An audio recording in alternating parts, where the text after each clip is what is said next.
Hello guys, तो हम अपनी स्टोरी को आगे से कंटिन्यू कर रहे हैं। Chapter 1 part 2 Hindi Urdu translation. When the moon hatched.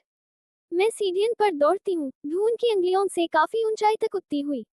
ऊपर से हंसने की आवाज़न और ग्लासन के टकराने की खनक सुनाई देती है। मैं दूसरी मंजिल पर पहुंचती हूँ जहाँ स्क्रिपी टेबल्स बिखरे पड़े हैं। लोग गोल गोल बैठे हैं, धुवन वाली छाड़ियाँ पीते हुए चमकदार स्पिरिट्स पी रहे हैं। गेम के शॉट्स अपने सीने से छिपा रखे हैं, जैसे किसी ने अपना सब कुछ दांव पर लगा दिया हो।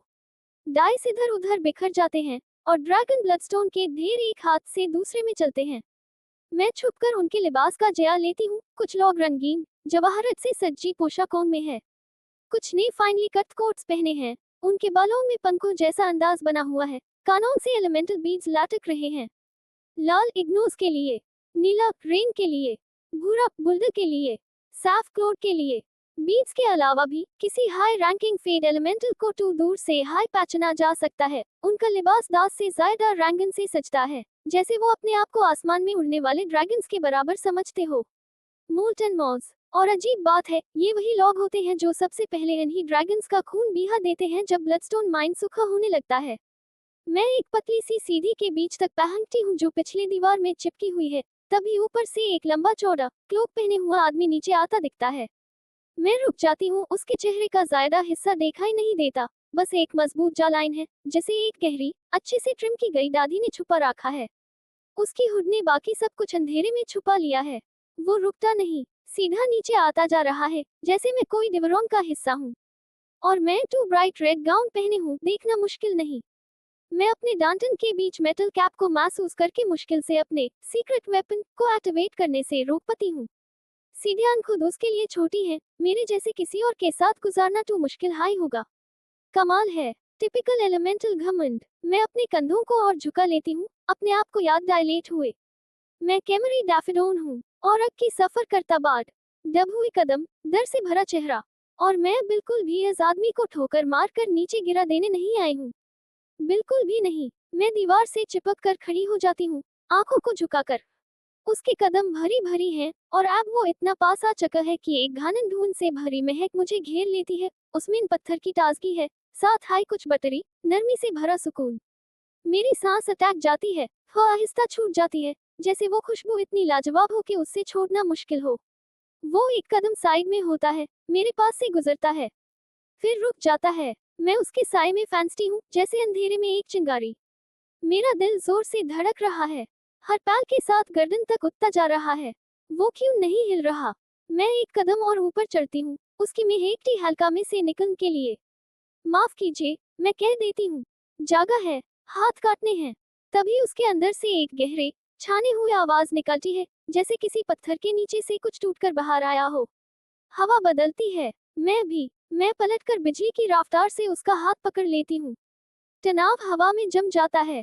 मेरी नजर उसके हाथ पर पड़ती है, भरी जख्म से भरा हाथ, एकदम फ्रीज, जैसे वो बस मेरे वेल को खींचने हाई वाला था।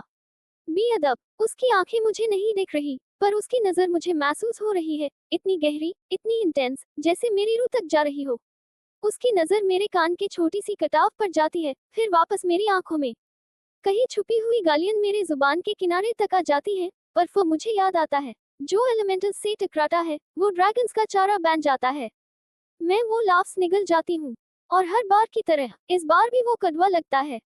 मैं अपनी पकड़ छोड़ती हूँ, हल्का सा झुकती हूँ, और थोड़ा और ऊपर चढ़ जाती हूँ। ए फ्लैट में इस आदमी को नीचे से देख रही हूँ, दूर से, जहाँ से उसके गले में घुंसा मान का इरादा कम लगता है। माफी चाहती हूँ, मैं कह देती हूँ, कोशिश करती हूँ नरमी से बोलने की। फेल होती हूँ। ये वेल मेरे एक्ट का हिस्सा है। कुछ नहीं बोलता, संटर, जैसे हवा भी जम गई हो। हिलो, रिव, मैं उसकी पहुंच से बाहर निकालती हूँ, पलटकर दौड़ती हूँ सीढ़ियों की ऊंचाई की तरफ। पीछे नहीं देखती, स्क्रॉल और टोकन दिखाती हूँ दूसरे गार्ड को। एक गार्ड आगे बढ़कर मुझे स्टेज की तरफ ले जाता है। मैं अंधेरे में घुस जाती हूँ जहाँ पीट स्मोक और मीट की खुशबू छाई हुई है। माहौल बिल्कुल बदल गया है। सीलिंग से पत्थर के डांट लटक रहे हैं, हर आंख में आग के रोशनी की छाया घूम रही है। कोना में बूथ्स हैं, उनके आगे मोटी कर्टन्स, कुछ लोग अनमेन छुप हैं, प्रिवेसी के लिए। नल सर्वर्स ट्रे लेकर घूम रहे हैं, जिन पर फॉगी ड्रिंक्स और मग्स हैं, और उन्हें पत्थर के टेबल्स पर बैठे हश हश एलिमेंटल्स को सर्व कर रहे हैं। मैं गार्ड के साए में छुपी हूँ, नजर से हर चेहरा स्कैन करती हूँ। मुझे जिस चेहरे की तलाश है वो अभी तक नहीं मिला। प्लीज किसी बूथ में हो। गार्ड मुझे एक सेंट्रल डेस्क की तरफ ले जाता है जिसे स्टालेग्माइट्स के बाद से घेरा गया है। जेल जैसा लगता है, काफी डार्कली फिटिंग। एक पतली नाजुक हड्डी वाली औरत वहां स्टूल पर बैठी है, हाथों में एक सफेद फिडल जिसमें रोशनी वाले रून्स हैं जो उसकी आवाज को गहरा बनेट हैं। उसने एक सिंपल गाउन पहना है, मेरे जैसा, लेकिन नीला ढीला, जैसे उसके अंधार एक नई जिंदगी पाल रही हो। उसकी आंखें बैंड हैं। वो एक उदासी भरा राग बजा रही है। सीलिंग से चमकती सफेद रोशनी बर्फ के जानों की तरह गिरती है, उसके बालों में उलझ जाती है और धीरे धीरे बुझ जाती है। गार्ड का शुक्रिया अदा करके मैं उसके पास जाकर दूसरी स्टूल पर बैठ जाती हूँ। उसका राग अब एक बेचैन सी उड़ान पर पहुंचता है। मैं एक एम्पलीफाइंग स्टिक ढूंढ रही हूँ, तभी वो आंखें खोलती है, सब्ज आंखें जिसमें नीले पंख जैसी लैशेस हैं, और फुसफुसाकर कहती है। उनका रूनी इस पर काम कर रहा है। पिछले साइकिल में ये आवाज कट हो रही थी। आह, ज्यादा देर नहीं होगी। मैं लेवी हूँ, वेस कैमरी डैफिडोन, और की मुसाफिर बार्ड हूँ। वो मुझे एक दोस्ताना मुस्कान देती है जो थोड़ी देर के लिए मर्ज जाती है जब उसकी नजर मेरे पीछे कुछ देखती है। मेरा दिल मेरे गले में आ जाता है जब एक लाल रंग के बाल वाला मर्द भीड़ में से गुजरता है। एक बेहतरीन खून रंग का कोट पहनने हुए जो उसके लाल एलिमेंटल बीट से बिल्कुल मिलता है जो वो अपनी गर्व से दिखता है। आजादी का एहसास मेरे अंदर छुप जाता है। इंतजार और बेचैनी मेरे हाथों को कश्ती और खोलती है। तारिक लेकिन वो हमें देखकर अपने चेहरे पे भूखी मुस्कुराहट लाता है जो मेरे कौसत से जंगते चेहरे पर चलती है। फिर वो एक बूथ की तरफ बढ़ जाता है जहाँ 3 और मर्द बैठे हैं। पर्दा खुला छोड़ के वो एनिमेटेड गुफ्तगू में शामिल हो जाता है, कभी कभी मुझे देखता हुआ। आंखों की अधूरी झनकियन जो मुझे एक अच्छे तरीक से तैयार की गई गोश्त की टुकड़े की तरह देखने की कोशिश करते हैं, जिसे वो चाबाना चाहता हो। मैं तुझे देख सकती हूँ, कमीन। मुझे वो क्लोक्ड मर्द दिखाई देता है जिसे मैंने सीधी वाले रास्ते पर स्टेयर्स पर देखा था। अब वो अंधेरे में से चल रहा है, मेरा दिल गिर जाता है। वो दूसरे पेट्रन्स के बीच से गुजरता है, मेरा दिमाग घूम जाता है जब वो रूम के पिछले बूथ की तरफ जाता है। वो पहले इतनी जल्दी में था जब वो मुझसे टकराने के लिए दौड़ रहा था। ए फ्लैट वो वापिस आया है। क्यों? क्या काम? क्या जगह? या क्या उसने मुझसे गलत तस्वीर की थी जब मैंने उससे स्टेज पे देखा? खुदा की कसम, क्या ये असली वापिस आया है? क्या इसे नर्स के साथ घूमना पसंद है और ये आसानी से अपना काम निपटना चाहता है? उसका सब मेरी तरफ मोड़ता है। उसकी नजर मेरे चेहरे के अपर हिस्सा पे जाती है, जैसे एक नरम प्यार से चलने वाली ब्रश की जोंक उसके बीच से गुजर रही हो। मैं अपनी आंखें बैंड कर लेती हूँ। एक थोड़ा सा ग्रोन अंधार खिंचता है। मैंने बहुत मुश्किल से ये काम मनवे था। ये मेरे लिए सब कुछ है। अगर वो कमीना हमारे केयरफुली बनाए गए प्लान्स को बर्बाद कर दे, तो हमें पता नहीं कब फिर से मौका मिलेगा। अगर दूसरा अटेम्प्ट भी अप्रूव हो साले। अपनी नजर को धीरे से मुलायम करते हुए मैं लेवी को देखती हूँ। उसका नल क्लिप उसके काले बाल में से कान से निकालता है। बस खड़ा हूँ। समझ गई। वो रूम के आसपास नजर डोलती है। उसके होठ बस थोड़ा हिलते हैं जब वो धीरे से कहती है, वो लाल बाल वाला मर्द जो अभी गुजरा। उसका नाम लॉर्ड तारिक लेकिन है। उससे दूर रहना। बहुत सी परफॉर्मर्स उसकी नजर में आती हैं, फिर वो गायब हो जाती हैं। मैं अपनी आंखों को थोड़ा बड़ा करते हुए जुटी हैरानी से कहती हूँ, सच में? वो अपनी मान से झुकी हुई मुस्कान के साथ हाँ में हिलाती है। तुम्हारे कपड़े का रंग, तुम्हारी शर्मीली फितरत और काले लंबे बाल। वो अपनी नजर मेरी बॉडी पर चालाती है, फिर वापस मेरे चेहरे पर। तुम बिल्कुल उसकी टाइप हो। मैं उससे नहीं कहती कि ये तो मेरा मकसद है। उम्मीद, कम से कम जब तक मैंने एक क्लोक्ड ऑब्जर्वर नहीं देखा जो एब रूम के पीछे से मुझे देख रहा है, दोनों हाथ आगे रखकर एक खाली बूथ के टेबल पे बैठा। यहाँ किसी वजह से नल रिक्रूट्स का बेहतरीन हिसाब हो रहा है, और ये जरूरी नहीं कि बेकार टैनिक्वाहियन की वजह से हो। वो थोड़ा खट्टा हुआ मुस्कुराते हुए कह देती है। मैं नहीं पूछती कि वो यहाँ क्यों रुकती है। उसके पेट का थोड़ा सा उभार जाना काफी है। गोरे में नल के लिए जिंदगी कमाई जाने के बहुत कम तरीके हैं, बस खान में काम करना। एक प्रेग्नेंट औरत के लिए ये जगह नहीं है। लोग जो कुछ करते हैं, बस अपनी जिंदगी गुजारना के लिए, चाहे इसका मतलब अपनी जिंदगी और खतरा में डालना हो। मैं इस वार्निंग की कद्र करती हूँ। मैं धीरे से कहती हूँ, अपने जहन में सेरिंग के बारे में सोचती हूँ जो सुबह डे के शुरू होने पर एक पुरानी छुपी हुई बात जाने लगा था जब हमारे प्लान्स ऑलरेडी चल रहे थे। सोचती हूँ क्या ये लेवी का काम था, जो फ्यूडू आयत और हमारे शामिल हो जाने वाले खून से भरे काम में अपने हाथ गंदे नहीं करना चाहती थी। समझदारी से हमारे टायरेंट किंग को सबसे ज्यादा गुस्सा दिलाने का आसान तरीका है उनके दुश्मनों से दोस्ती करना।